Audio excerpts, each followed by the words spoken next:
خبر شامل کرتے ہیں پاک پتن سے تقریب یوم پاکستان پاک پتن ڈی سی کمپلیکس میں یوم پاکستان کے حوالے سے ایک شاندار تقریب کا اہتمام کیا گیا جس میں ایم پیز سمیت ضلع سران اہلکاروں اور شہریوں کی بڑی تعداد نے شرکت کی۔ مزید جانتے ہیں یوسف رضا وٹو کی اس رپورٹ میں۔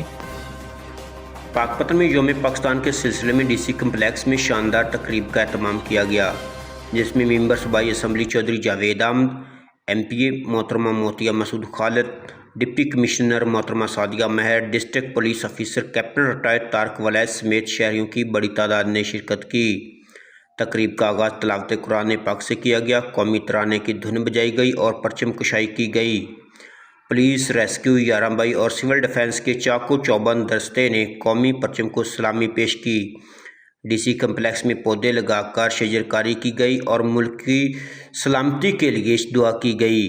انڈیا اور پاکستان کو کیوں علیحدہ ہونا چاہیے، اس کے حوالے سے ہمارے اوپر بڑی بھاری ذمہ داریاں ہیں۔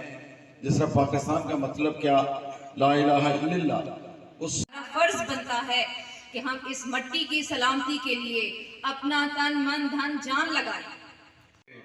کبھی ٹانک میں، کبھی سیاچین کے محاذ پر، کبھی کشمیر کے محاذ پر، کبھی گلی بازاروں میں ہمارے لوگ، ہمارے جوان، ہمارے بیٹے، ہمارے باپ اپنی جانوں کا نذرانہ پیش کرتے آ رہے ہیں۔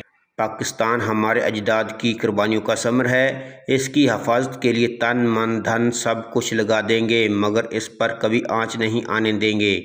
کیمرہ ٹیم کے ساتھ یوسف رضا وٹو، 12 نیوز، پاک پتن۔